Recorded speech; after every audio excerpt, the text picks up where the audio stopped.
Ibinida ni Aljur Abrenica ang ilang video nila ni AJ Rabal.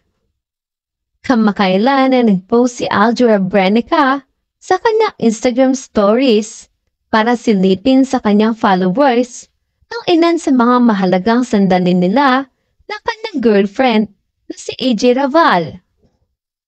Ang kanyang mga posts ay nagpapakita ng mga nakakabagbag damdaming snippet ng panahon nilang magkasama.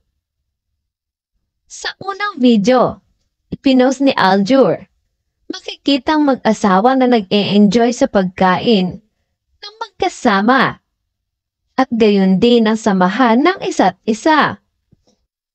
Nakuha sa pangalawang video, sina Aljur at AJ na nagkakasundo sa isa't isa, nag-i-enjoy sa performance ng isang live band.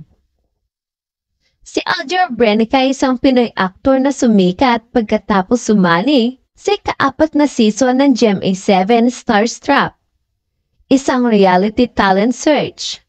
Una siyang ipinare sa kanyang Starstruck co-participant na si Chris Bernal. Na maglaon, nakipagpalitan siya ng marriage vows kay Kylie Padilla.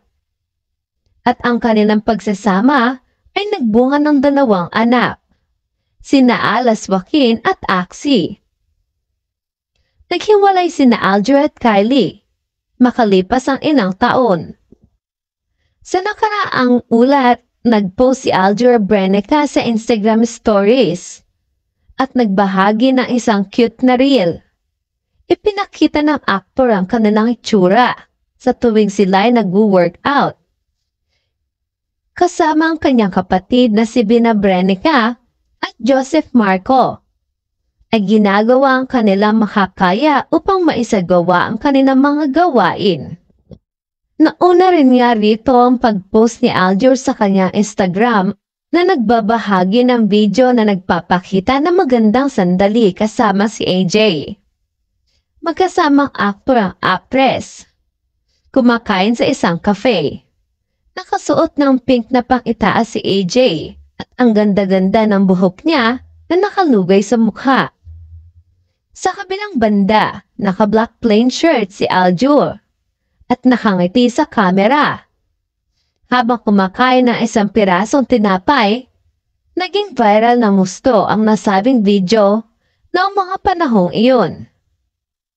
Habang si Kylie ay natatakot palakihin mag-isa ang 2 anak, kaya nagsusumikap si Kylie maging palaban ngayong 2024.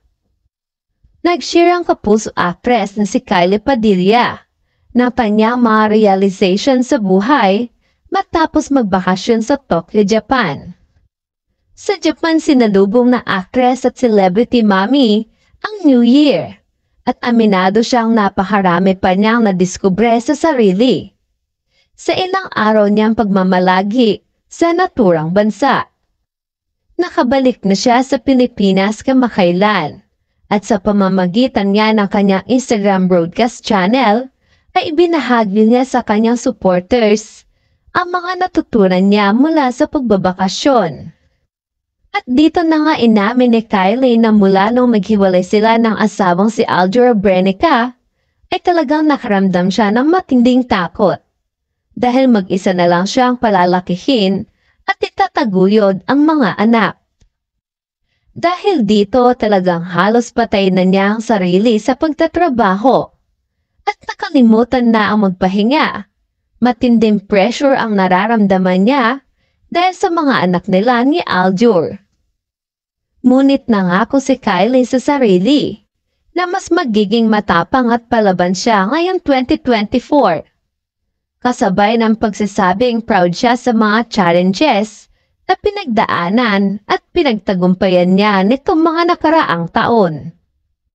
Ikinasal sina Kylie at Aljur noong 2018 at biniyayaan niya sila ng 2 anak. Pero July 2021 ay kinumpirma ni Senator Robin Padilla na hiwalay na ang kanyang anak kay Aljur. Aniya, third party ang dahilan ng breakup ng dating celebrity couple. Sa ngayon ay masaya na si Aljur sa piling ng sexy star na si AJ Rabal na nachichismis na meron na raw anak, habang balitang meron na ring bagong jowa ngayon si Kylie.